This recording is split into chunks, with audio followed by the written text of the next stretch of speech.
पलामू के Medini Rai medical college and hospital MMCH में सामने आए एचआईवी कांड को लेकर सवाल लगातार गहराते जा रहे हैं। जैसे ही इस मामले को समाचार वाला ने प्रमुखता से उठाया, अस्पताल प्रशासन हरकत में आ गया। लेकिन बड़ा सवाल यह है कि यह हरकत सच्चाई सामने लाने के लिए थी या फिर अपनी जिम्मेदारी से बचने के लिए।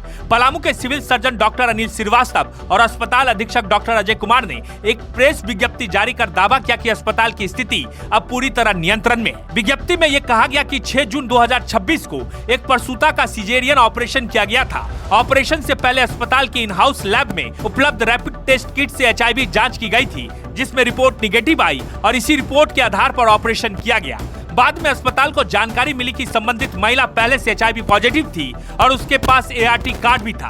अस्पताल प्रशासन का कहना है कि महिला और उसके पति ने ये जानकारी चिकित्सीय टीम को नहीं दी थी। अभी उसका जांच चल रहा है, लेकिन जहां तक प्रिकॉशन का सवाल है, ये घटना तो घटित हो गई है। चूंकि नेगेटिव के बाद पता चला कि वो पेशेंट जो है चूंकि अपने ये को छिपाया, तो वो पॉजिटिव ही थी। जब वो पॉजिटिव थी तो ऑपरेशन तो हो चुका, तो फिर सब लोग हरकत में आ गए। सर, उसके बाद जो 4 पेशेंट की डिलीवरी किया, उनके परिजनों को ये सूचना दी गई है अब तक? जरूर, उनका प्रिकॉशन चल रहा है, दवा खिलाया जा रहा है, वो सारा चीज चल रहा है। प्रोफाइलैक्टिक जो भी होना चाहिए, डॉक्टर, नर्स, पेशेंट सारे के सारे उसके दवा चल रहा है और उनको काउंसलिंग किया जा रहा है। सबसे जरूरी चीज है कि काउंसलिंग किया जा रहा है उन्हीं लोगों के द्वारा, एचआईवी जो डिपार्टमेंट है उनके द्वारा। क्या सर, अगर किसी को इसमें दोषी पाया जाता है तो कार्रवाई होगी? क्यों नहीं, एकदम कार्रवाई होगी।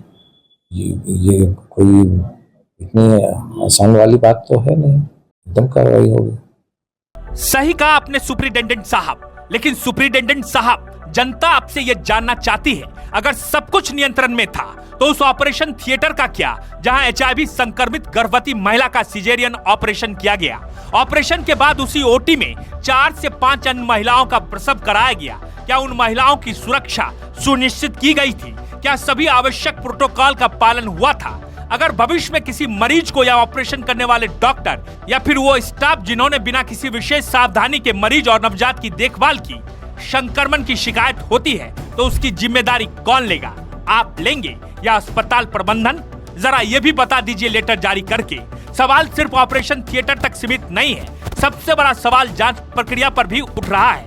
आखिर कैसे अस्पताल की जांच में महिला एचआईवी निगेटिव पाई गई, जबकि बाद में एआरटी सेंटर की सूचना के बाद दोबारा जांच में वही महिला एचआईवी पॉजिटिव निकली? क्या जांच में लापरवाही हुई? क्या लैब टेक्नीशियन से कोई चूक हुई या फिर जांच में इस्तेमाल की गई किट की गुणवत्ता पर सवाल खड़े होते हैं। एक पत्र जारी कर देना ही प्रशासनिक जिम्मेदारी का अंत नहीं हो सकता। इस पूरे मामले की निष्पक्ष और उच्च स्तरीय जांच जरूरी है, ताकि सच्चाई सामने आ सके और यदि किसी स्तर पर लापरवाही हुई है तो जिम्मेदार लोगों पर कठोर कार्रवाई हो।